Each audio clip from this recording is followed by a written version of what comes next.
लोग बाहर बैठे हैं ना, वो आपस में बतिया रहे हैं, कीर्तन उनका गान नहीं करते। जब कोई व्यक्ति मरता है, शरीर छोड़ता है, तो जब उसकी तैयारी की जाती है घर में उसको ले जाने की, तो शमशान घाट से कोई व्यक्ति आता है उसको थोड़ी चढ़ाने के लिए। वो पूछता है घर वालों से कि जब इसने शरीर छोड़ा था, ये भूमि पे था या बिस्तर पे था? उसके पीछे इसके पूछने का कारण क्या होता है? भूमि पे था तो हो सकता है भगवान का नाम ले रहा हो, बोल जाओ कि मैं तो जाने वाला हूं, नीचे उतार दो, भगवान का नाम नहीं किया जाएगा। बिस्तर पे छोड़ा, ये तो गया अधोगति। अधोगति में गया। पहले हम 84 लाख योनियां पार करके पशु बने, पक्षी बने, पता नहीं क्या कुछ। तो भगवान ने फिर कृपा करके आपको ये मनुष्य तन दिया कि अब इस मनुष्य तन का इस्तेमाल ढंग से करना है, सोच समझ के करना।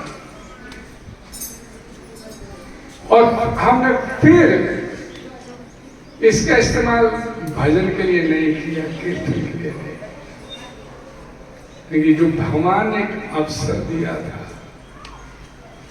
और फिर गवा दिया हाथ से। भगवद गीता में भगवान श्री कृष्ण बोलते हैं, अंत काले च मामे स्मरण यह पर्याति स्वमद्भाव। जो व्यक्ति अंत समय शरीर छोड़ते समय, अंत काल में शरीर छोड़ते समय मेरा सिमरन करते हुए शरीर छोड़ेगा, भगवान बोलते हैं भगवद गीता में कि मेरा सिमरन करते हुए शरीर छोड़ेगा, उसको मैं ले जाऊंगा इस संसार से निकाल। दोबारा इस संसार में मैं जन्म नहीं ले जाऊंगा, उसके घर, अपने घर वापस ले जाऊंगा। मरने के बाद एक 13वीं होती है ना क्रिया, बोलते हैं, वो किस लिए होती है? स्कंद पुराण में इसका वर्णन आता है।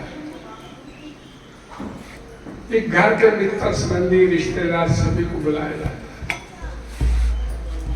सभी आते हैं और उसमें सभी बैठ के भगवान के नाम का जप करते हैं, कीर्तन करते हैं।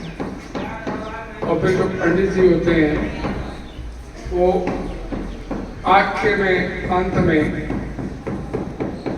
भगवान से प्रार्थना करते हैं, चाहे गुरुद्वारा हो चाहे मंदिर हो। ये प्रार्थना की जाती है, हे सतगुरु वाहिगुरु, हे भगवान, ये जो आत्मा चली गई है हमारे यहाँ से, इसको दोबारा आवागमन के चक्कर में मत डालना, इसे दोबारा 84 लाख योनि के चक्कर में मत डालना, इसे अपने धाम वापस ले जाना। यानी कि जाना कहाँ है? अपने घर वापस, भगवान के धाम। तो आप क्या सोचते हो कि पंडित जी के प्रार्थना करने से आपका 84 लाख योनि का ये आवागमन का चक्कर समाप्त हो जाएगा? नहीं, इसके लिए आपको खुद ही परमार्थ करना पड़ेगा। खुद ही आपको इस संसार से मोह छोड़ के भगवान के साथ मोह लगाना पड़ेगा। और जब तक भगवान के साथ आपका मोह नहीं बनेगा, तब तक भगवान भी आपको अपने पास नहीं बुलाते। तो इसलिए जब तक न उत्पाद यदि रतिम श्रम ए भी केवल, फिर तो खाम खा की मेहनत कर रहे हो।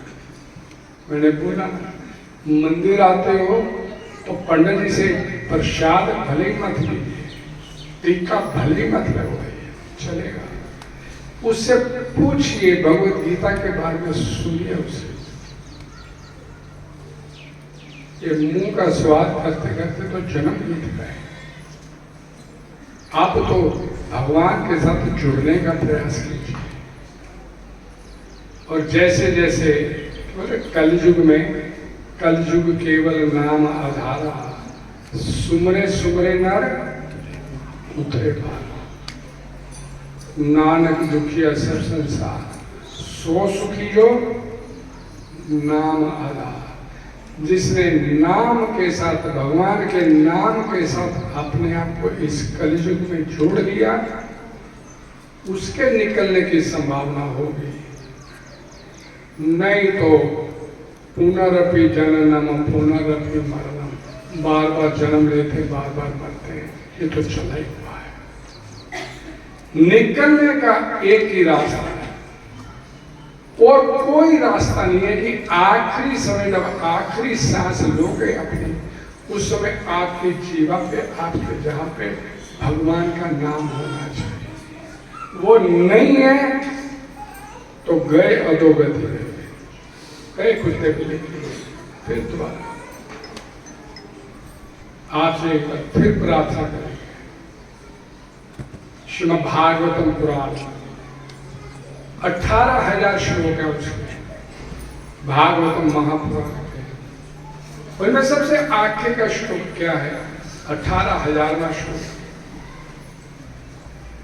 नाम संकीर्तनम जस्य सर्व पाप परनाशी परनामो दुख शमनम।